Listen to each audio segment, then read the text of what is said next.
कैसे मुझे इस बात का आभास हुआ कि वो बाबा थे।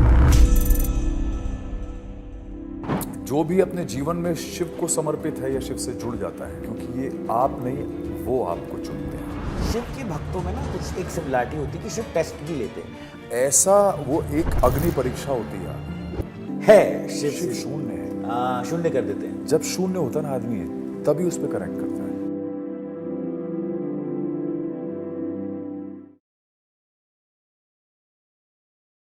तो शिव बैरागी हैं, आप जानते हैं। हाँ, दैट इज डिटैचमेंट। तभी वो साधना कर पाते। और शिव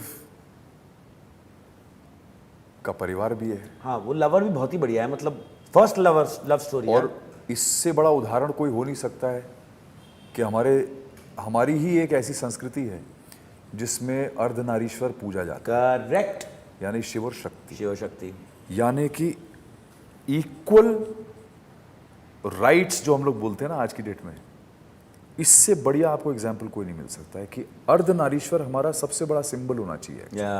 हमारी संस्कृति का सबसे बड़ा सिंबल वही है। It's a very big thing you are saying, very nice actually. Right. तो balance of attachment and detachment is very important, and I think somewhere along the way, if you keep thinking about, if you keep it in your mind, you will learn to do it.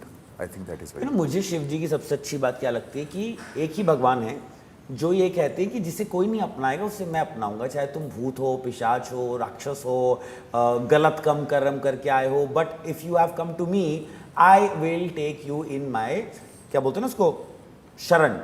And I think that's also very big lesson which we need to understand, because हम लोग acceptance नहीं करते हैं आज के ज़माने में, लड़ाइयाँ बड़ी जल्दी कर लेते हैं हम लोग। एक्चुअली भगवान का जब मतलब समझ लेगा इंसान तो लड़ाई बंद कर देगा। भगवान का मतलब किसी को पता ही नहीं है। वाओ। भगवान, हम लोग शिव को भी भगवान बोलते हैं ना, तो शिव ही तो 5 तत्वों का, वो 5 तत्व ही तो हैं, वो the 5 elements that we talk about. Wow. भू, गगन, वायु, अग्नि और नीर, क्या बना? भगवान। ओ। तो भगवान शब्द जो है वो इन 5 तत्वों से बना हुआ है। मुझे गर्व सिर्फ एक ही बात का है कि शिव ने मुझे चुना।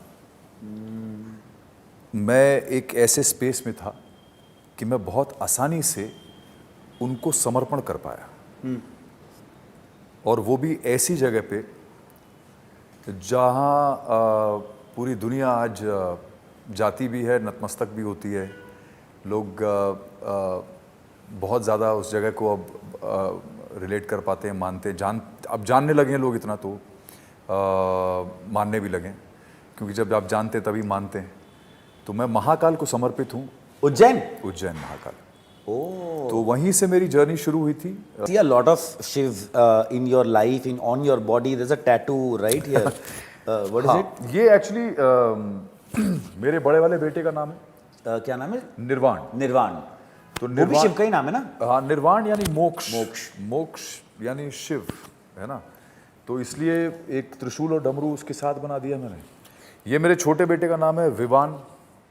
विवान श्री कृष्ण के 108 नामों में से एक है। ओ। तो इसलिए यहाँ पे मोर का पंख आपको दिखाई देगा। मैंने सुना है, पता नहीं, correct me if I am wrong, कि शिव के भक्तों में ना कुछ एक सिमिलरिटी होती है कि शिव टेस्ट भी लेते हैं। और किसी ने मुझे एक बार बहुत ब्यूटीफुली कहा था कि वो आपकी डिजायर्स पूरी करते हैं, पर तब जब आप उन डिजायर से ऊपर हो जाते हो। जो शिव को समर्पित हैं या जिनसे शिव जुड़े हुए हैं, वो उनको एक टेस्ट के थ्रू तो निकालते हैं। ऐसा फेज मैंने देखा है, और एक बार नहीं, दो तीन बार, कुछ तो 4 साल के लिए देखा मैंने। ये फेजेस जो होते हैं ना, वो एक अग्नि परीक्षा होती है आपकी, और वो ऐसी अग्नि परीक्षा होती है कि अगर उससे आप गुजर गए और निकल आए तो फिर वो उंगली पकड़ के चलाते हैं। लेकिन मुझे ऐसा लगता है कि मैंने जो अग्नि परीक्षा दी, जो सबसे पहले, जहाँ से मेरी जर्नी और ज़्यादा प्रोफाउंड हो गई, जो और ज़्यादा गहरी हो गई, वो भी मुझे ऐसा लगा था कि मुझे भगवान ने ये इसमें डाला ही इसलिए कि वो चाहता है कि मैं ये भोगूं, और ये भोगूं और भोग के वो बन जाऊं जो आज मैं हूं। When you said 4 साल का period, what was your lowest point? It was मैं हालांकि आज ये पॉडकास्ट उस सब्जेक्ट पे नहीं, but I had a very horrific panic attack in around 2007 or something like that. I think around that time. And it just took me spiraling down into a very, very, very deep chronic depression in a matter of few minutes. It was that bad. So, and it took me 4 years to come out of it without medication though. I didn't use any medication. Wow. I just used one medicine, which was dhyan and puja. आपने महाकाल उज्जैन की बात करी थी, मैं इंदौर से हूँ। अच्छा, अरे हाँ, वाह। तो मतलब उज्जैन तो मतलब इज लाइक हमारे यहाँ तो इट्स लाइक द क्लोजेस्ट धार्मिक स्थल जो मिलता है नो।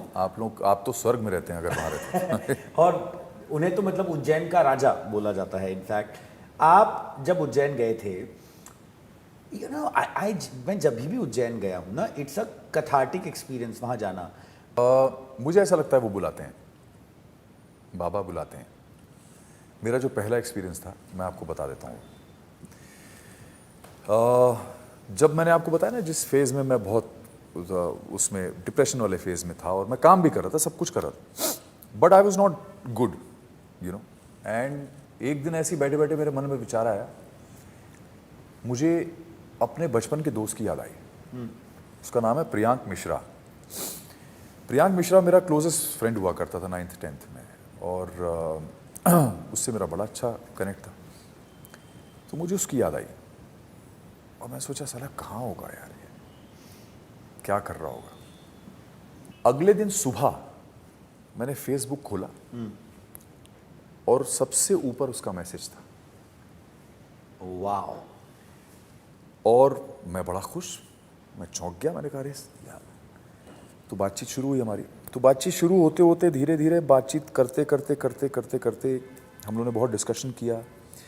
फिर वो पता चला कि यहाँ न्यू बॉम्बे में ही था, तो वो मुझसे मिलने आया। फिर जब हम लोग मिले, हमने बात की, तो पता चला कि वो भी एक डिप्रेशन के फेज से निकला है और वो मेडिकेशन पे था, ठीक है। और उसकी वजह ये थी कि वो आईएएस की पढ़ाई कर रहा था और उसके जितने स्टूडेंट्स थे वो सारे आईएएस बन गए, वो नहीं निकल पाया। इमेजिन, उसके पढ़ाए हुए लोग आईएएस बन गए, सारे ब्यूरोक्रेट्स बन गए, but he couldn't get through and his father was a bureaucrat. So ये हुआ और उसके बाद कुछ समय निकला। फिर मैंने उसको बोला, मैंने कहा भाई ऐसा ऐसा है, तो कोई एस्ट्रोलॉजर है तुम्हारे पास? तो बोलता भाई मैं लखनऊ जाऊंगा, तुम्हारी बात कराता हूँ, एक है वहाँ पे मिश्रा जी करके। तो वहाँ बात उनसे जाके उसने करवाई और उन्होंने बोला कि आपको ऐसा ऐसा करना है और आपको उज्जैन जाना पड़ेगा और वहाँ पे आपको, वहाँ सिद्धवट मंदिर है, ठीक है ना, जहाँ पे वो वट वृक्ष है जिसकी स्थापना माँ पार्वती ने की थी। तो वहाँ जाके आपको 3 साल पूजा करनी है। 3 साल? हाँ, 3 साल आपको जाना पड़ेगा एक पर्टिकुलर पीरियड में और आपको वहाँ पूजा करनी 3 साल तक लगातार। मैंने कहा ठीक। तो हम ने जो मैंने और प्रियांक ने प्लान बनाया है कि भाई चलो अब जा रहे हैं तो फिर महाकाल के मंदिर तो जाएंगे। तब हमको जो भी नॉलेज थी उसके बारे में कहा हाँ बिल्कुल जाएंगे। अब क्या हुआ, हम महाकाल जा रहे हैं, तो मैं पहले से ही थोड़ा सा वैसा था कि कहीं जा रहा हूँ मैं, ऐसा कि मतलब कोई बड़ी जगह पे जा रहा हूँ। तो उन दिनों मंदिर में कुछ था, बहुत सिंपल सा था। आज तो वो टूरिस्ट डेस्टिनेशन बन गया। तो आप जब उतरते हैं, सीढ़ियाँ उतरते हैं, तो गर्भगृह का जो द्वार है, मतलब जहाँ से गर्भगृह में उतरते हैं, वहाँ पे एक लाइन से छोटे छोटे ऐसे मंदिर बने हुए और वहाँ पंडित खड़े रहते हैं। तो मैं उधर से, अब सपोज आप समझिए कि ये ऐसे पंडित खड़े हुए हैं छोटे छोटे, और हम लोग उधर से सीढ़ी से उतर के आ रहे हैं, मैं और प्रियांक। और मैं हल्का सा आगे था और प्रियांक मेरे पीछे था। और जैसे ही हम वहाँ उतरे हैं, यहाँ कम से कम 8-10 पंडित होंगे, उसमें से एक पंडित मुड़ता है और ऐसा वॉक करता है, मेरी तरफ देखता है, आइए आइए, आप ही का इंतजार था, आइए दर्शन करेंगे ना। मैंने कहा जी पंडित। ले गए वो सीधे गर्भगृह में, अंदर गर्भगृह में ले गए। उन्होंने बाकायदा वहाँ पे सब करवाया। और उसके बाद नंदी जी जहाँ पे, जिसको नंदी गृह बोलते हैं, तब इतने बैरियर वगैरह नहीं लगते थे, अब तो बहुत है, अब तो बहुत बैरियर्स लगा देते वहाँ। तो नंदी जी के पास में बैठ के उन्होंने एक पूरा एक प्रॉपर वहाँ पे एक बढ़िया अभिषेक वगैरह सब करवा दिया। How lucky are you. अब क्या हुआ कि वो सब हो गया और पंडित जी प्रणाम वणाम करके हम निकल लिए। वो दिन है और आज का दिन है। वो पंडित मुझे वहाँ दोबारा दिखाई नहीं दिए। क्या बात करें।